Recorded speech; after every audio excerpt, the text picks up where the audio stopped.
Welcome to Goodnight, Robin, your someone to say goodnight to. I'm your host, Robin Rice.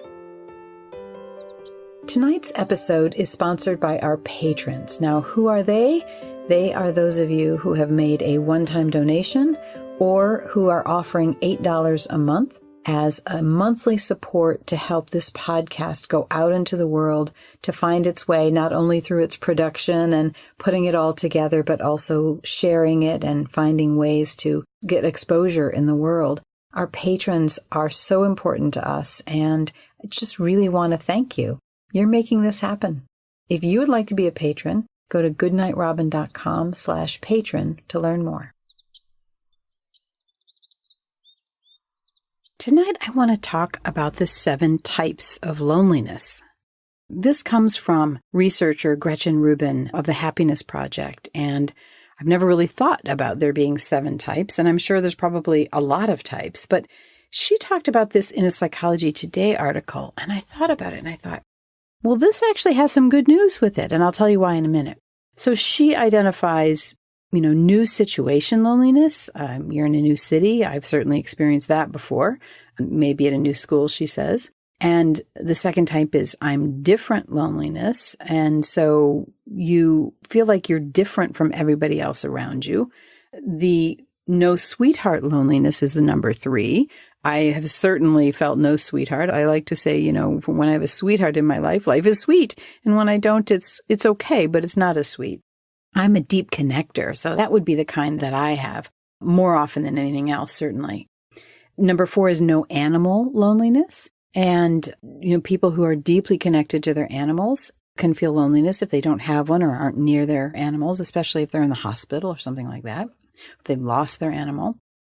There's a no time for me loneliness is her number 5, and that's where you're basically not being valued by the people that are around that you wish would give you some time. And maybe your friends are, moving on in life and that sort of thing. Number 6 is untrustworthy friends loneliness, which sounds really not good. So you don't trust that your friends are really your friends, and so you don't feel safe in your friendships. And so that makes you feel a bit lonely because you just don't know maybe how deep you can go, or, maybe even can't be free to have fun. 7 is what she calls quiet presence loneliness. And you're really just missing having someone else around.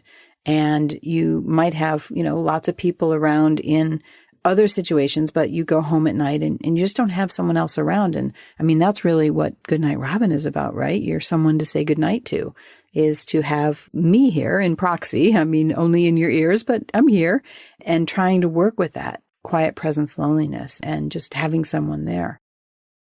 What I thought was amazing about this and these 7 types was that I don't have all of them, and I certainly don't have any of them all the time. And so the idea of tackling loneliness feels huge and cumbersome, and what are we going to do? It's so big. But when you break it down, you say, well, gosh, I only have 1 or 2 of those. Now you know where you can work, and now I know where I can work, and I can say, okay, I've said this before about, having a sweetheart or whatever, is life isn't as sweet without a sweetheart. Well, that's only one kind of loneliness.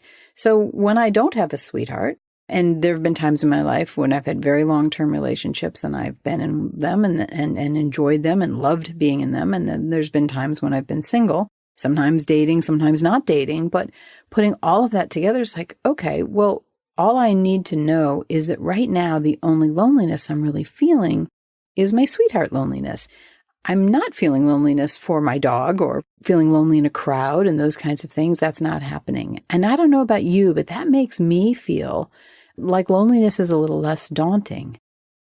So I just thought I'd share that with you. And maybe, as you go to sleep tonight, definitely don't chew on it. You can think about it in detail in the morning, maybe, but maybe you could just realize that you don't have all the forms of loneliness, and the ones that you do have, you can identify and maybe start doing something about it. Maybe little baby steps. And if you need an animal in your life, maybe it's time to get an animal in your life. Or if you need to have more contact with the people that you're actually, in relationship with, and say, I need you to talk to me about whether we trust each other, or those kinds of things. Those are much more actionable once we've got our understanding of what's really hurting us. So anyway, it helped me. I hope it helps you. And now you know what time it is. It's time for me to wish you a good night. And as my friend Julie says, sleep with the angels. Good night.